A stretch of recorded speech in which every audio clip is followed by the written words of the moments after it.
So Regulation MB has been out for a couple days, and now that we have a bunch of the new megas revealed, and they've been kind of in the format for a bit, and we've seen some standouts, and we've seen not a lot of the rest of them. So I really just wanted to sit down and talk about it because it's a very interesting batch in the sense that it's not really a batch; it's just kind of Staraptor and friends. If you take an objective step look at it, but I just want to talk about the new megas. If they're actually any good, why you're seeing a lot of them, why you're not seeing any of some of them. But yeah, if you want to see more content like this, like, comment, subscribe, the deal. And yeah, let's get right into it. So Raichu comes in, its two flavors, X and Y, and I've actually seen more. No, I've seen more of them than I thought I would, but I still haven't seen a lot of them. I think a lot of people are using Raichu right now specifically as like a Staraptor counter or like Charizard counter because there's a lot of really good flying types in this tournament. Obviously, there have been a lot of good water types. Rain teams are very popular right now. So just having Raichu as like a really strong electric type option, especially Raichu X with the electric terrain being able to power itself up.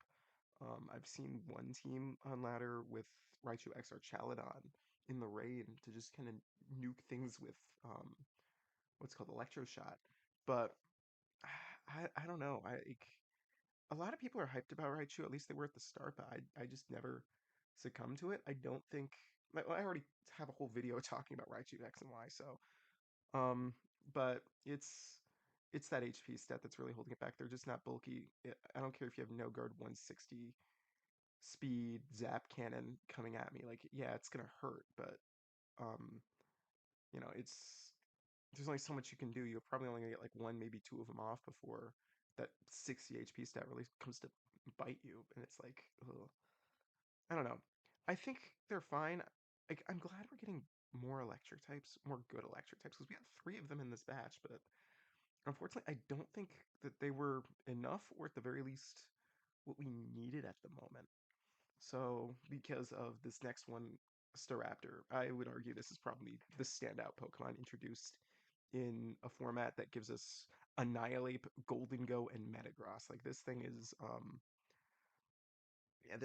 absurd. Like, it feels like a fan game Pokemon. That's really the best way I can describe it. It feels like someone who grew up playing Diamond Pearl Platinum and like spammed close combat on their Staraptor to win the Elite Four was like, man, I want to make Staraptor better. And they just went all in on close combat. Like, they made it a fighting type. They gave it contrary. They buffed its stats to a hilarious degree. And I'm like, this, you know what I mean? Like, it also is very, very easy to use, very easy to pilot. And like, I've been obviously there's things like Whimsicott going around next to it where you know, what's it word like Scary Face or like other like fake tiers like stat dropping moves into the Staraptor, but it'll actually just be boost. So you're getting a priority +2 or in pretty much whatever or +1, +2, and pretty much whatever you want.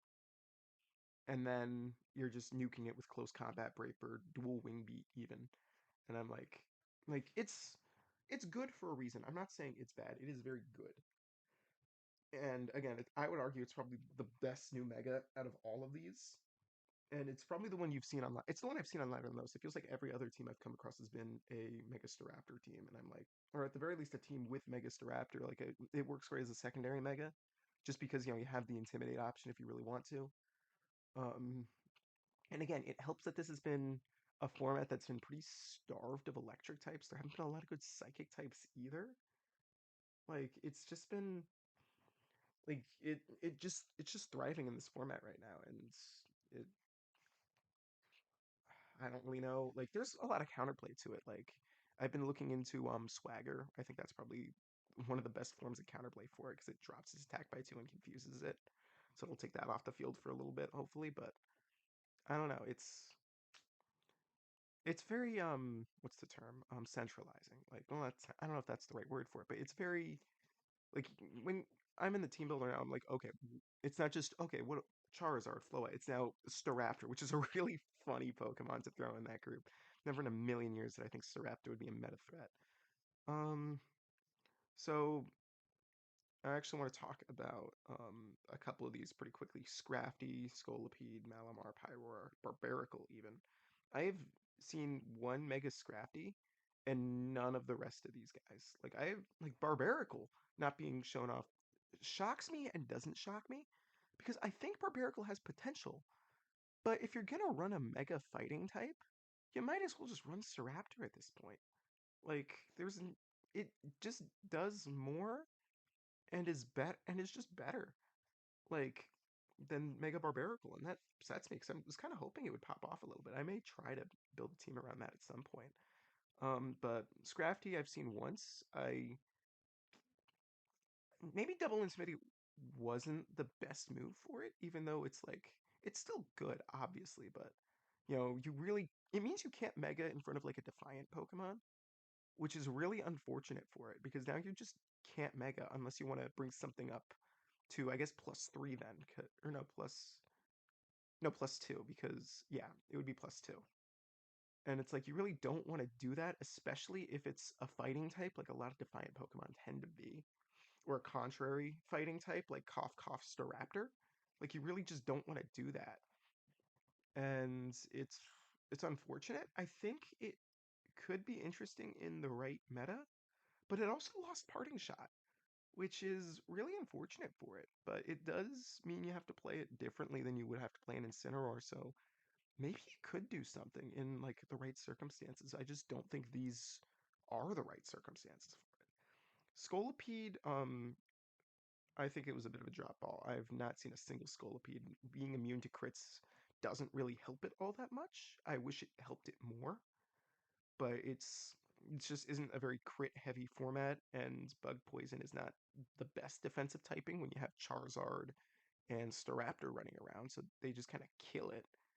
And Malamar is just a joke. Like they shot Malamar like old Yeller style outside the back of a barn. Like, oh my god, what did Malamar do?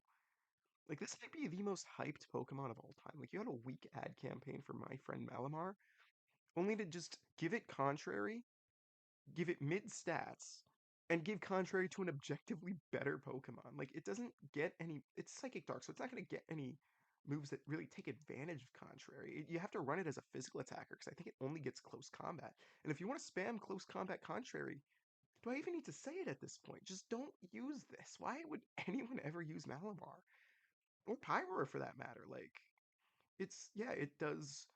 It's stronger. I think Fire Main is a great ability. I would like to see it on more Pokemon, but it's just not gonna match Charizard's Sun numbers.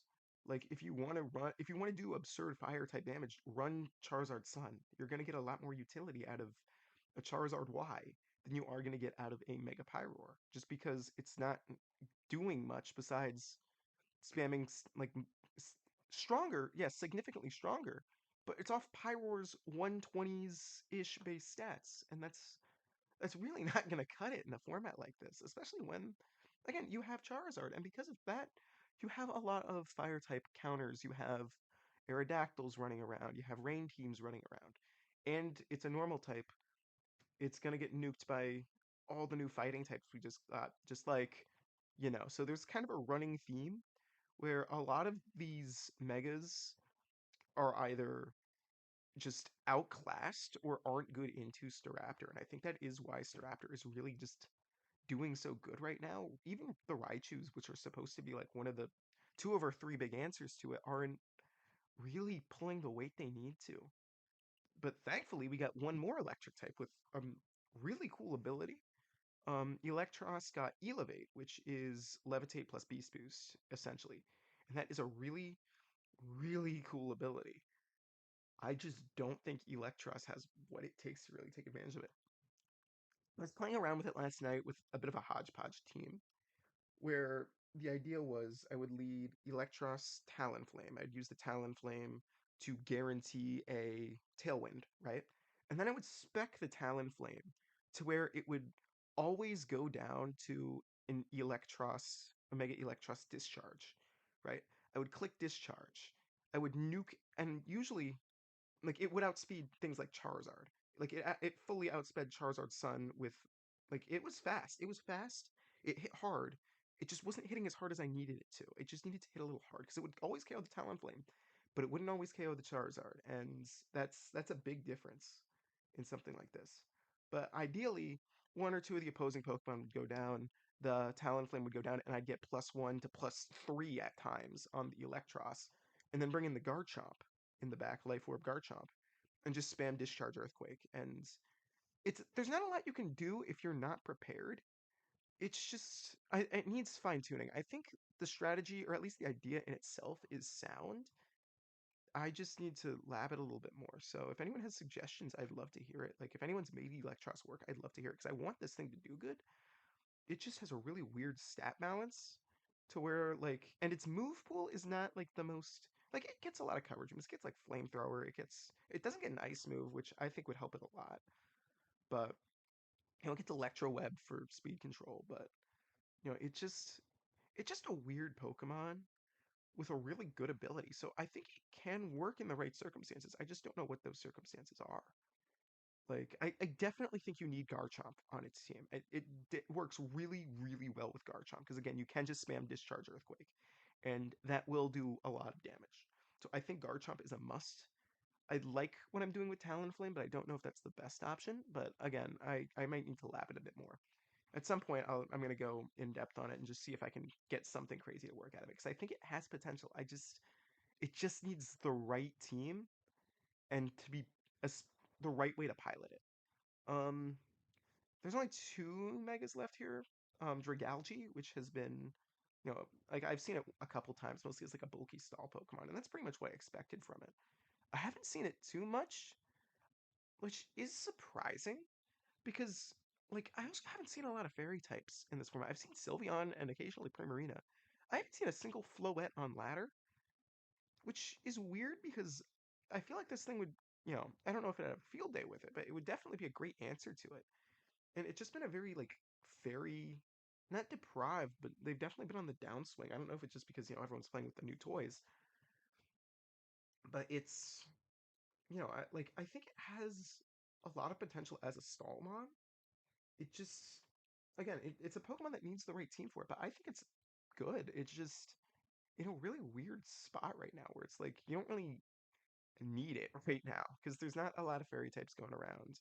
Granted, there's not a lot of psychic or well, actually, there is a pretty big dragon type going around in Garchomp, so maybe you don't really. I don't know. Like it has. I can see it going places. I just don't know how you'd really. I don't really play stall, but at some point I do want to sit down and look at that one too. And then last but not least, Phalanx. This is the one I've put the most time and effort into, and I can tell you with confidence he's not him. He's not that guy. And that is really unfortunate. Like, he was really good low ladder, but then once you hit Ultra Ball, you're just not clicking. You're just not getting wins because everyone knows that you're gonna try to go for the no retreat as soon as possible because it's the only way this thing can do the numbers it needs to. Granted, when it has that no retreat, it is outspeeding things it shouldn't and one-shotting things it shouldn't with like rock slide coverage moves, like like knockoff. Like I've been running Brick Break on it, and that's been suffice. Just because to deal with Grimmsnarl and screens and all that. I don't even need to run close combat on it. But it's oh my god, it's good if you can get it going and you have just the right matchup for it. But 9 times out of 10, it's not going to get you where you want to go, and that makes me really sad because I enjoyed it. I liked working with him. Like he's like Mega Phalanx is just a weird Pokemon because again, it has everything it needs to succeed. It just needs a little bit more. Like Defiant, I do actually think was the play. Now that I've actually like had it in my hands and played with him a little bit, but like Defiant because again, Defiant just helps a lot because there's a lot of Intimidate going around between you know, but I don't know. Like again, it's another flying weak. It's a flying weak fighting type. There is no reason to run this thing when Staraptor exists, and that is really unfortunate. But like, I don't know. I mean, those are my thoughts on it so far. Like, again, it's still pretty early in the format, so things are subject to change. The meta's obviously going to shift over the next couple seasons. We have this regulation for. Um, Given like we're probably not going to get like a new batch of Pokemon until probably what mid-August. I think it's every 2 months they're going to do that. So nothing's really going to drastically change anything till then. Um, so we just kind of have to keep like people will lap, people will figure things out. Metagross, is here, so maybe it can be like the Staraptor counter we really need right now. But it's like Metagross, I haven't even seen a lot of on ladder so far. Again, I'm chalking it up to new toy syndrome, but I was playing last night and I was seeing like a lot of like regulation A teams. So it's like, okay, now these are people who are actually like trying to play the game and trying to ladder up.